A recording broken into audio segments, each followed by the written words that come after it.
On Thursday, May 8th, the EU threatened to impose tariffs on US cars, planes, and other products worth €95 billion, or $107 billion, if talks with President Donald Trump's team fail to prevent a trade war.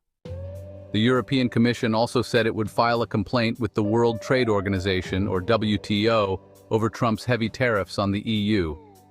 In April, Trump announced a 20% reciprocal tariff on most EU goods but delayed it until July, along with higher duties on many other countries. However, a 10% baseline tariff on imports from the EU and others remains in place.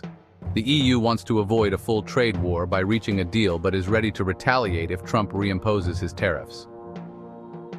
EU Chief Ursula von der Leyen stressed the bloc's commitment to finding a negotiated solution that benefits consumers and businesses on both sides. Trump has also introduced 25% tariffs on steel, aluminum, and cars. The EU had planned to retaliate with tariffs worth €21 billion, but paused them until July 14th to allow more talks. The larger list announced Thursday targets Trump's reciprocal tariffs and aims to pressure the US into a deal.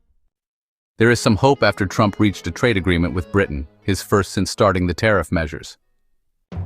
The EU's 218-page list includes US-made aircraft, cars, human hair, nuts, fruit, plastics, chemicals, electrical goods, and bourbon whiskey, which was previously excluded to protect European wine and spirits.